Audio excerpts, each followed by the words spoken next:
everybody, I'm Tom Vassell. I'm Chris Yee. Today we're taking a look at a board game called Dorfromantik, which, I gotta be honest, when I first saw this, I thought it was a German game. I thought it was about dwarves from Germany, yes. Right, but then come to find out, it's based on a popular app, and I don't even feel like I'm that far out of the app community. I have many apps that I do, but I guess it's a huge community. It's very popular, and I've never heard of it until this game came out. It is also German, though. The Dorfromantik means romanticizing small village life. Yes. As a big city lover, that makes no sense to me. So in that game, I guess the video game or the app, you're building a village. This is a cooperative game in which you are building a village. I paused there because it's almost not a game, and I'll show you right now. Dorfromantik is a game in which players are going to be drawing tiles to place them on the board. There are two different types of tiles here, and so you have these tiles, which are task tiles, and you will always have 3 task tiles on the board. So the first player has to draw one, put on the board, second player has to continue, and the third player will then draw one, and after that, players can place them wherever they want. Whenever you draw a task tile, we'll show a symbol on it. So you'll show both these symbols here, show railroads, and this one shows a house. When that happens, there are some of these little tiles nearby. You'll draw one and place it face up here. On top of those, here's one that's for a house. And these are going to show various numbers, 4, 5, or 6 on them. Now, once these 3 task tiles are out, you'll be drawing normal tiles and adding them to the board, and you're just going to keep taking turns doing this. But at any point, if a task is completed, you'll be removing that tile, then the next tile will be another one of these task tiles, and again, you'll draw and put a little tile on it here that shows the appropriate symbol. Now, you'll notice as I'm placing these, you have to place the tile so it connects to other ones. You're allowed to place anything next to anything with the one exception of railroads and rivers. So when you draw railroads and rivers, railroads must connect to other railroads. I mean, you can do something like this if you want to and have 2 different railroads. And rivers must connect to other rivers. But I can have, this town next to this. I can have this forest next to here. I'm probably not going to want to do that because I'm trying to build an area of size 4 here. So what this means, this 4 here, is if as the game goes by, and let's pretend that I had placed it here. So if I place a tile so that I have exactly 4 and not more than 4, so I can't connect to another group that makes it 6, then I've completed this task. We're going to take this tile off, and like I said, then we'll draw one of these, and now I got to look for a forest. But I might place this one here, and now turn over to forest tile 5. I already have 2 tiles, yay! And that's going to be the way the game goes. There's a few other things that you need to take notice of. There's a few 3 tiles, actually, with flags on them. These are going to score you points if they're completely surrounded at the end of the game. So you're trying to surround these different tiles. And you're going to keep playing this until all your tiles have been played. At that point, you're going to score. There's a little score sheet here, and you're going to score for these tasks that you have finished over the course of the game. You'll just do all the completed ones. You'll add the sums in here, and then also points for your completed flags of the different types. You're also going to add up your longest railroad and your longest river. So this is going to give you a score.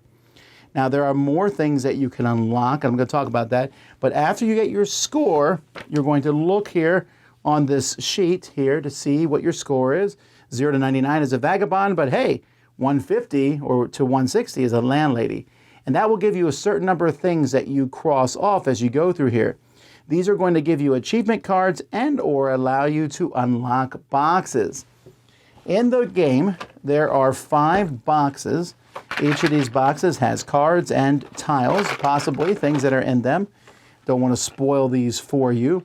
And as you open them, they will add new rules and new ways to play the game, new achievements, because there is no way you're going to get 400 points on your first game. To be able to get to these higher levels, you're going to need to unlock stuff. And that's what you do. So there's no real winning or losing. You're just going to get a bunch of points for your game. And you're trying to go through, and how high of a score can you eventually get?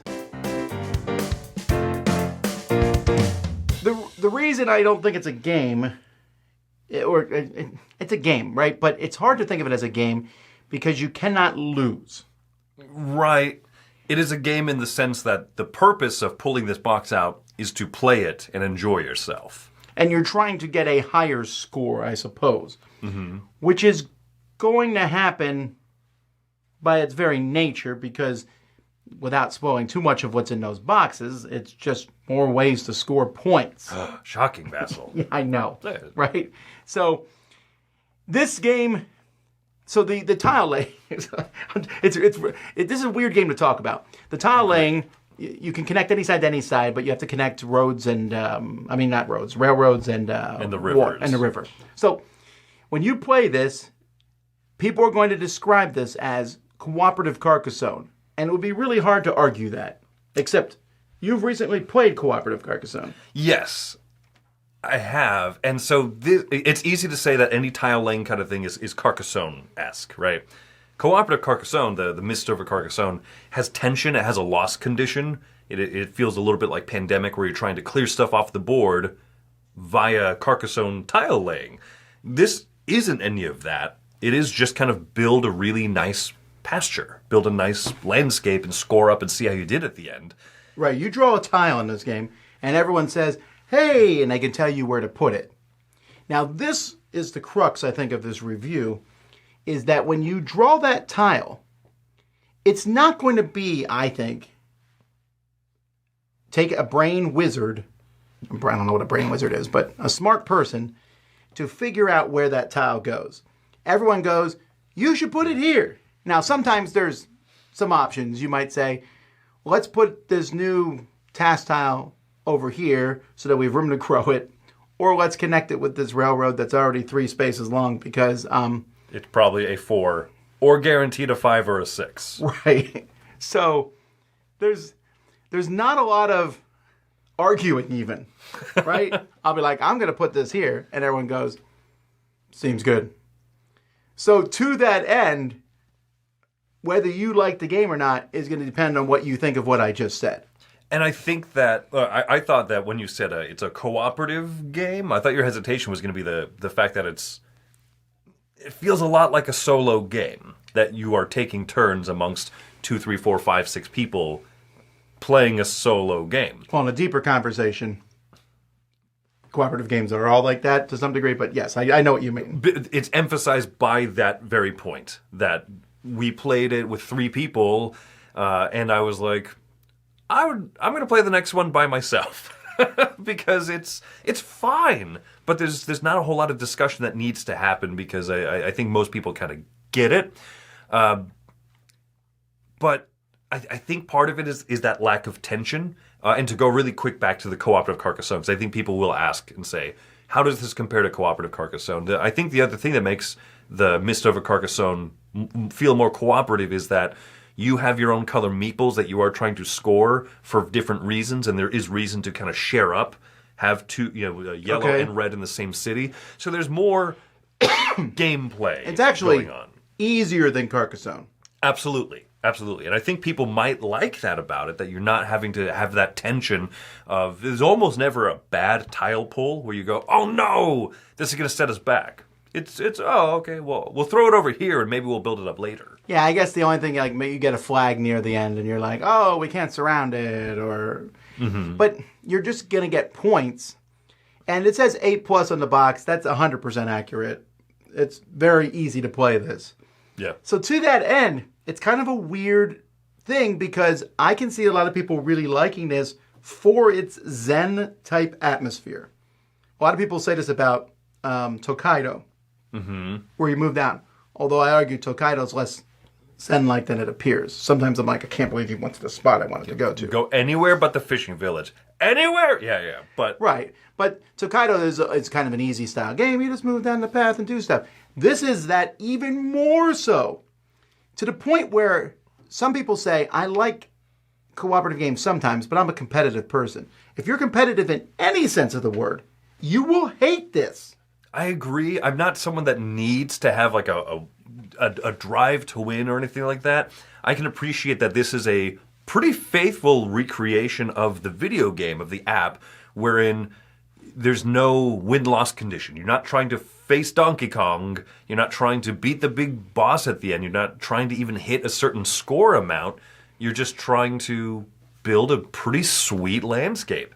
And the thing for me, I think the crux of what is going to kind of guide my score and my thoughts on this is that I don't always search for the same experience I get from a video game out of a board game. In a video game, you have some more moments of haptic feedback. You have the little shinies that pop up. You have the music, the soundscape. You have a whole solo experience that you're kind of enjoying. And in a board game, I want a little more tension. You say that Tokaido is an example of a very zen game because it has lowered tension than a lot of other games, but there still are those moments of tension, and therefore moments of succeeding or moments of getting blocked out and feeling like, now I have to work around this. And that's kind of missing from this. And instead, there's a whole lot of like achievements you can unlock by hitting different scores. You will unlock something that lets you get, for example, I'm going to make up an example here. You unlock a power boat. You can race down the river as you build up more river tiles in the future, and you can earn more points from it. Ooh, in the service of what? So that you can get more points. Yeah. So that you can that you can unlock more things that might give you more points. I'm not achievement driven in board games, especially. Barely in video games, but especially not in board games. Yeah, we were talking about this off camera. I'm really attracted to achievements in video games if they give a reward. Yeah. And Like this if one this kind of does. Yeah, it lets you open the boxes. So there's that. Mm-hmm. What would you give it as a final score? I waver between a few different numbers here. This is going to sound very harsh. For me as a board game, I'm giving it a 5 because I'm not interested in coming back to it. Ever. But I see why it's a good design and I see why people will like it because what they want out of a board game experience might be different from me. If I'm going to have something like this that is kind of just directionless and out in the ether, then I would prefer to have more story, more reading, more adventure, Lands of Galzer type of a game. And this one is just it's a competent little tile laying game, but that lack of tension makes me not really want to come back to it. And remember, our scores are for us. They always happen on a dice tower. They're always our personal scores in games. And so I have some similar thoughts, although I'm higher. I'm a 6.5. Okay. Because I cannot say this is a game that I would ever pull off the shelf. I don't know. The only time I pull this off the shelf is because I think I know a few people who this would be their jam. And I would teach it to them and then go play another game. But I would play the game with them and have an okay time. When I played this, I was kind of like, I'm just zoning along here. I didn't stress out over it and everything, but I do look for a little bit more than that. I want some sort of thing. You know, cooperative game, I don't think cooperative games should be hard, and this is the answer to that, I suppose. But I also want them to have some sort of point. I want some sort of, ta-da, we've vanquished something, we've stopped something. Here, we've scored a little bit higher than last time. It's almost like a roguelike game. Tile sort of. But again, even though I'm not giving it a 7 for myself, I think some people might give this like a 9. I agree with that, right? I gave it a very low score, but that's my rating of it. There are very specific people, absolutely, if this sounds great to you, please go check it out. I think there's some people who don't like board games who would like this. Yeah, it's not too rules heavy, right? And you can unlock things at your own pace, or if you unlock things and you're like, I don't like the sound of the powerboat, just play without it. There's no powerboat. But yes. That's my example. I'll say, what this did do, though, for me is that I'm now more interested in the app. Because I think that's true. I also am thinking about downloading the app. Because I might enjoy that experience, that kind of just play to your own fulfillment for fun as an app. Well, there you go, folks. That's Dorfromantik. I'm Tom Vassell. I'm Chris Yee. Have fun building a village. Brain Wizards.